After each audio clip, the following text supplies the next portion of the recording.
Hello everyone and welcome to day 10 of the 2024 Advent of Code.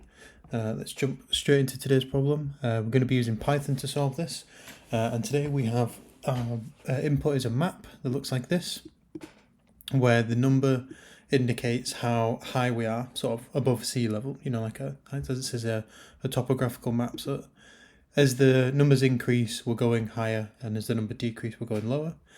And what we need to do is find a route that goes from 0 to 9 that goes up, that never stays flat, so it doesn't go like 0, 0, 1, 1, 2, 2. It's always going up. And yes, it goes from 0 to 9, so like this route, then down, then across. And what we want to do is we want to give that a score, each of these zeros, each of these like entry points a score, which is how many summits it can get to. So in this case, we go across, down and there, so it's got 1. But in this case, this entry point here, this 0, it can get to both of these 9. So this trailhead, they call it, or this entry point, has a score of 2. Similarly here, it has 4. You can, look at that. And what we want to do is take all of the entry points in the input, and we want to take all of the entry points, find their score, and then sum them up, which you can see here. They give a bunch of examples. We give this one here with 9 different trailheads or 9 different entry points. All of these are the scores, and then we add them up. Okay, so jumping over to the code, we are going to have these different examples here. We're gonna, this is just reading in the first example here. We're going to save the world map here. And this is not a map like a key value map. This is just, the topographical map. And we're just going to have it as one long array. And so the way that we're going to do that is to just simply add each time. So world map like this. Now let's have a look at the world map. Great, this is exactly what we wanted, but there's a few more things that we want to know. We want to know the world map width, which if you've seen any of the other videos helps us with getting the correct one, so we can convert from XY coordinates to a single dimension across here. And the height. And the way that we'll do the width is just, we can say this would be we'd say the world map width is equal to the length of this. And it will be calculated each time, but it's not a lengthy calculation. And so if I was to print that width and the height, we should be expecting what we just got, and then I believe it's 4, and then 4 and then a 0 because there's nothing for the other one. And then the height, one way we can do this is to, after it, take the length of this whole world map and do a division with the width. And in fact do an integer division to get rid of any decimal places. And that's going to be the map height. There we go. And the last thing that we want to keep track of is the position of any zeros, because that's our entry point. And eventually we're just going to loop over all those entry points. And the best way that I found to do that was to also have the y coordinate here, because you imagine each of these rows, the y component is increasing. And we can say, after we've done that, we'll say for index x, and the element in the enumerated line, if the element is equal to a 0, then starting locations, which we can add up here, starting locations, which will make an array. If the element is a 0, so it's this entry point, then we can just add on to the end the x and y component there. and that's great. And we won't continue after this, or we won't, sorry, not continue, we won't sort of break out or anything, because there might be multiple, zeros on the same line. It could be something like this, and we want to be able to still capture that. And if I go ahead and print that, oh, we don't see anything just yet. Okay, so let's debug. Yeah, of course. So we're saving at the minute. This is a list of strings, so of course this is not going to be equal to. So what we should do is, rather than just simply adding them here, we should make the row, which is going to be equal to int x for x in this line. Then we should add the row, and then we'll also check in the row, and that should give 0, 0 as our only entry point here. But if it was to have other ones, it would get more. Okay, great. And then one more helper function that we're going to need is to get height at a specific x and y. And if you've seen any of the other videos, this is going to look really familiar. We just want to check that everything is within bounds. So make sure that the x and y are non-negative. So we're going to return none if any of these cases. So return none. So make sure they're like that. Or so if the x and y are negative, or the x value is too large. And what is too large? It's the width minus 1, that's the maximum it can be.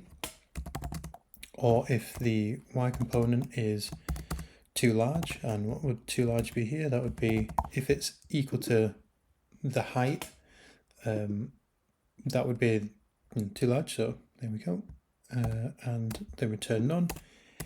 If not, then we know it's a valid coordinate in our map, and we can then return the converted coordinates to index, which we do by going along like this. World map width. And just quickly, the reason we do that is because this component here, each time y goes up, so say we go here, that's the same as going across 1, 2, 3, 4, which is the width. So every time you go down, that's the same as going along 4 in our list. And then obviously every x is just going along one single one. So that's how you get that. And now we're ready to do the actual sort of main function here. So what we're going to look to do is for the locations, for the location in the starting locations, we want to get some answer, which is going to be the hike score. And we're going to feed it so this is the function that we're going to create in a minute. We're going to feed it the x component. We're going to feed it the y component. And then there are two other things, which I'm going to show you here. We're going to feed it a set, and we're going to feed it a list. And the set and the list are going to be keeping track of the places that we've visited and the endpoints that we get to. This is useful for like backtracking and the way that we're going to do the search. And then the list is going to give a coordinate for each of the endpoints we find. And this is going to give us a list of these coordinates. It's going to send these back, and the points that we need to give back, so points, is going to start at 0, and then we're going to add a point for each of these endpoints that we get back, for each of these attained 9s, and then we just print the points at the end. Okay, great. So the very last function we need to make is sort of the main function. So we've got an x component, a y component, and again, this set is going to be the visited. So that's going to be all of the coordinates that we've already visited, and then endpoints. And what we're going to do here is we're going to say get the current height, which we can use this function for. And we're going to use this recursively. And so what we first need to think about is what the sort of base case is. What's the ending condition? Well, the base case is when we are at a height of 9, then we're done. So all I'm going to do is add this x and y, append this x and y to there, and then it will get sent back. Then what I'm going to do is define what our strategy is going to be. So what our strategy is going to be is that we're going to look in all 4 directions, because we can only move in each of the 4 directions. And if it's valid to move in that direction, i.e. where we are now has a difference of 1 to the next place, then we're going to move there and check all those directions as well. And we're going to check all these directions. We're going to keep doing that. We're not going to go to a place that's already been visited. So say if this 4 had been got to by some other route and it's already been visited, we're not going to visit there. We're not going to continue with that because some other branch will be dealing with that. It might get to a 9, it might go to a dead end, but it's already been taken care of somewhere else. And yeah, that's pretty much the gist. So I'm going to show you how to do it for just one direction. And then hopefully I can convince you that with adding a loop that goes over all 4 directions, it's the same kind of code. So let's say we were going to test going north. Let's say we were going to test going east, because we do get one here. So we'd say get the height at the x component and the y component, and we're going east, so we'll add 1. Okay, and that value, if the value is not equal to none,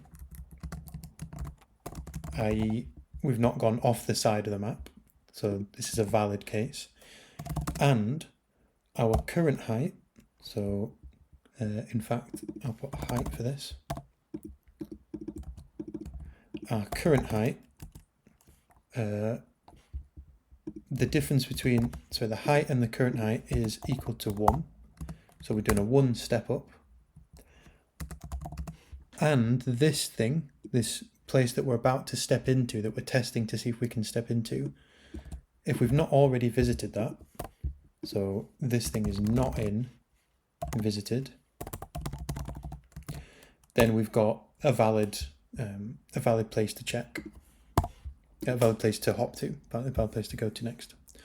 And the way that we're going to go there is we're going to say, okay, now visited, we're going to add this place. So next time when we get there, this is going to be false. And then we're going to recall the height score with these same things. So now instead of x, it's going to be x plus 1, y, and then the visited set and the endpoints. Notice we're not doing anything to the endpoints here because we're not in the base case. And now what you could do is you could package these up and you could say, okay, that's for east, and for west it's just going to be taking 1 away, and for north and south it's going to be adding plus and minus 1 to there. What's a nice thing you can do is you could say, okay, we're going to be going plus some amount in x plus some amount in y, and we're going to be doing the same everywhere. And if you think of the combinations of x and y, so to go north we'd be decreasing y, so we would have no change in x and y would go down. To go east, we'd increase the x direction. To go south, similar to the first one, but we'd increase in y. And to go west, we'd decrease in x. If all of these combinations for dx and dy were checked, then we'd have all 4 directions. And so we could say for dx and dy in this list. Do this. And so that will check all of them. And if we do this for the example, which is here, we should just get 1 because we should only get one root. Let's just check it. So there's an error on answer. So I think this should actually, let's check. Oh yeah, and then so at the end of this all, what I've done here is it's gone down and it's got to the base case, it's appended it, then it's come all the way back up the stack trace, and then returned none, because I'm not actually returning anything from this hike score function. You see there's no return here. So what I want to return is the endpoints. And potentially if you wanted to, you could have this return the length of the hike points. I chose to do it like this just so I could see where the endpoints were. Go like that. This is from earlier up here. Don't know them right now. So that's 1. And then, so that's for the first example here with 1, this one. If we're to go on to example number 2, which I've modified slightly just to make it run because you can't have dots, but I've just filled this inner section here with 1s because it's basically like a wall. You can't get to any of those 1s. And all of these with 8s because the biggest number is a 6, and so you couldn't get into them. And in this case, it tells us that here we should get 2. So if I go to my main function and do 2, yep, get the answer 2. If I go down to this, I think is this example that I had, there's 9 trailheads and they should add up to 36. I believe that's the one I copied over, yep, 36. And so if we were then to do it for the real data, which I will just copy over now. There we go, just copied over the data here, and that gives us an answer of 496, which is exactly what's expected here. Okay, now moving on to part 2. It's actually extremely similar to what we just did. This time, instead of saying that this 0 has a score of 1 because it can reach this 9, it actually has a score of 3 because there are 3 different ways to get there, and it's broken down here. And the way that we've currently implemented this is to say, okay, this first branch goes down here and it hits this 6 and it stores the position of this 6 in this visited set that we had. And then when the next branch gets there, because this is already in the set, this visited set, it doesn't go there. What we want to do is to say, have a visited set per branch. So as this branch is coming down here, it gets to this 6. It's true that it shouldn't go back to this 5, but it should be able to go this way. And then when the second one comes around, it should be able to go to this 6, but not come backwards to this 5. And so all we need to do for that is to look at our algorithm here and say, okay, this visited that keeps getting passed around, rather than passing it sort of globally everywhere, and as you know, we backtrack and it's we're passing around like the same thing, we should make a new one per branch, like as it's continuing going. And so one really simple way to do this is to say new visited, or some other better name, is just a copy of this. So it's not the same one being passed on, it's a copy this time. Add to this new one and pass that down. And so if I get the example that they give here, for example, there's all these different trailheads, all these different zeros, and they should sum up to have 81 points. If I do example,